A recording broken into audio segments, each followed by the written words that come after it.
Hey, what's up everyone? It is I am the one and only Sonic the Hedgehog here, and I am back for some more of yet again for the likes of the Maxi Toys videos. Ladies and gentlemen, welcome back for some more of Let's Play of Mario Party 3 for the Nintendo 64.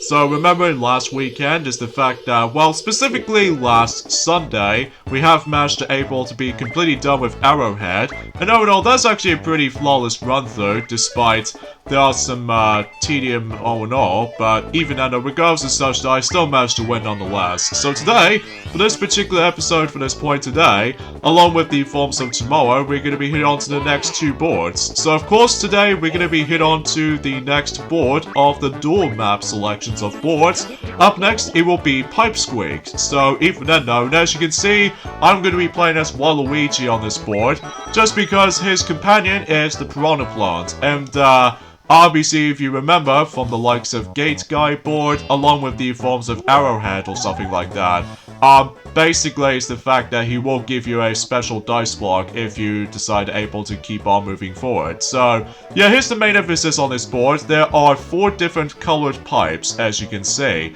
and depending on what pipes you're going to be entering into, it takes you to a different pipes elsewhere. So, for example, it's all completely randomized every time whenever you enter a pipe.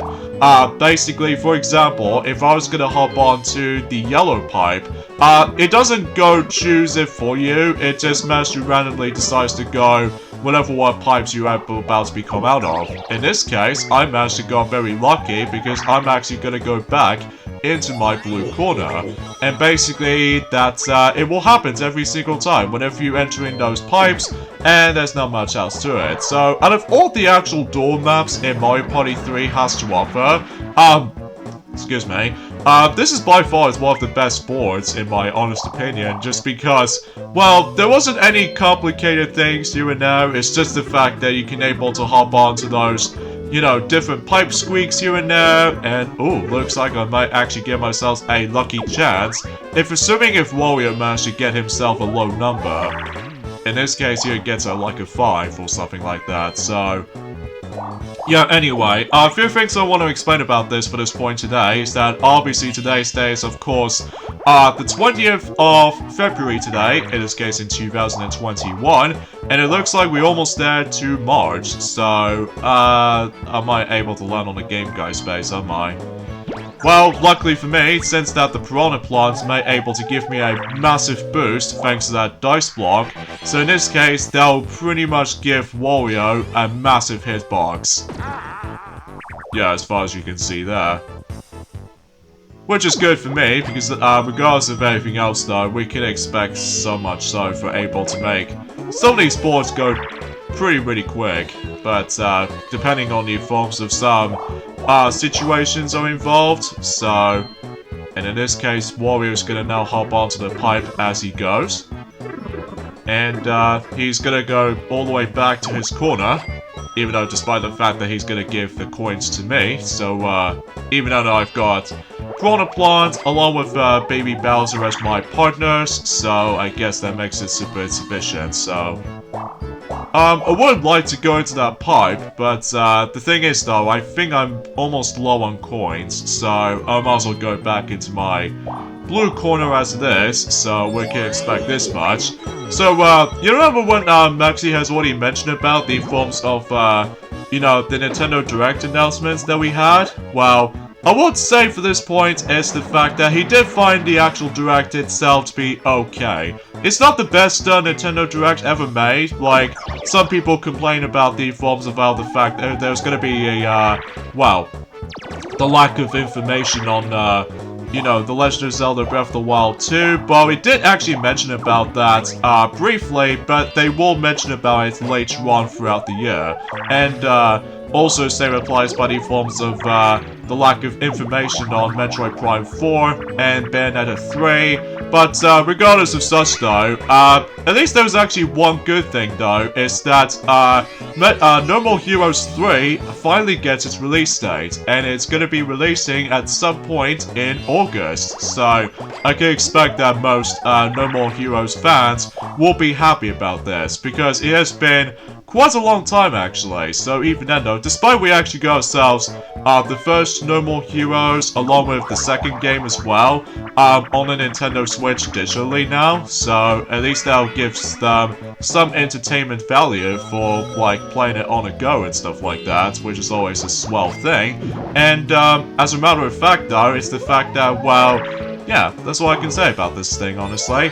Even though, aside from the fact that, well, usually relatively speaking, that, and also not to mention, though, is the fact that, he already mentioned about the forms of, well, obviously Mario Golf Super Rush that, it was about to due out at some point in June 25th. So I'm really looking forward to that specific title. If, the actual, you know what I mean, the year starts to get a little bit more slightly better, then he forms of how it does it on that really bad 2020 year it is though, so... And, also, is the fact that, for what I've noticed something, is the fact that any forms of the character roster so far, in regards of the forms of Mario Golf, Super Rush, it might have felt exactly the same thing as the forms of how it does it on Mario Golf World Tour, except the noticeable difference now, obviously they're gonna be bringing us into Big Baba, and I was like, okay, that- Oh, you lucky Wario! This means his heart will be fully regenerated. Fine, whatever. Whatever, be that way, game, be that way. Anyway, the King Baba might potentially make its playable appearance ever since Mario Kart Tour. And I was like, okay, that's actually pretty awesome and pretty optimistic about this, because ever since in Mario Tennis Aces, that basically they added in Chain Jump, which is an odd choice for a playable character roster before when it launches on June 2018. So as a result, it could be very similar to Mario Golf Super Rush. So I was like, okay, that's actually interesting. And also they introduced to ourselves Story Mode, which I believe it plays out pretty much exactly the same as the forms of how it does it in Mario Golf World Tour. Like, basically, the Mii's has finally returned as its playable debut now. Because seriously, it has been quite a long time since we actually play as Mii's. Well, technically ever since in Super Smash Bros. Ultimate, thanks to the forms of those Mii fighters and stuff like that. But god damn, it has been a very long time since we're now going to be finally play as those Mii's in a Mario Golf game nonetheless, since World Tour, on the 3DS as it is. So, despite the fact that in Mario Tennis Aces doesn't seem to have Mii's as playable characters, along with, you know, the ones in Mario and Sonic at the Olympic Games Tokyo 2020, because I have no idea why they just managed to make those Mii's absent, but even then though, it usually just becomes a little bit of a weird decisions, as far as I'm aware. And, also another thing as well is the fact that, remember how Maxi has already mentioned about the forms of The Legend of Zelda Skyward Sword HD has been finally been announced for the Switch, and obviously he did mention about the fact that they will be going to be bringing us onto ourselves two different types of controller schemes, like one for motion controls for Joy-Con controllers, and also the button controls. And then some fans might be pretty happy about this, because some people seem to able to be bothersome when it comes to motion controls in general, which is understandable for most Wii games every now and then. But even then, it doesn't bother me at all though, well, aside from the actual structure kind of situation, mainly with the forms of going back to the exact same places over and over and over again, depending if the actual tasks they have to deal with, so... But I digress. So, at least that game will be releasing until the July the 16th, so at least I'm still excited for that particular really cool remastered game, despite the fact that most people complain about the fact that it usually contains, like, $60 price tag, which is a bit too much, but usually, relatively speaking, that's what it usually does for most Switch games, or even some ports nowadays, is that they never seem to able to get that price drop until whenever they... Oh wow. They just somehow managed to able to go all the way back to that exact same spot again. Well, I guess that's nothing matters to me though, because I'm gonna able to actually finish them off. Well, despite he able to got very lucky by get these opponent spaces, so Yeah, whatever. Whatever though, because I'm gonna finish you off as much as I need to get ourselves the good high roll. At least I need to get like 4 or 5. 4 might be alright, but at least that might be enough. So, yep, that's quite enough. So in addition to able to take down Toad, we also managed to able to take down Wario all in one. Because obviously with that Piranha Plant has been fully powered up. And look, no minigame in sight. So we literally just played this particular board within no minigames. That's actually anticlimactic. Well, anticlimactic I should say.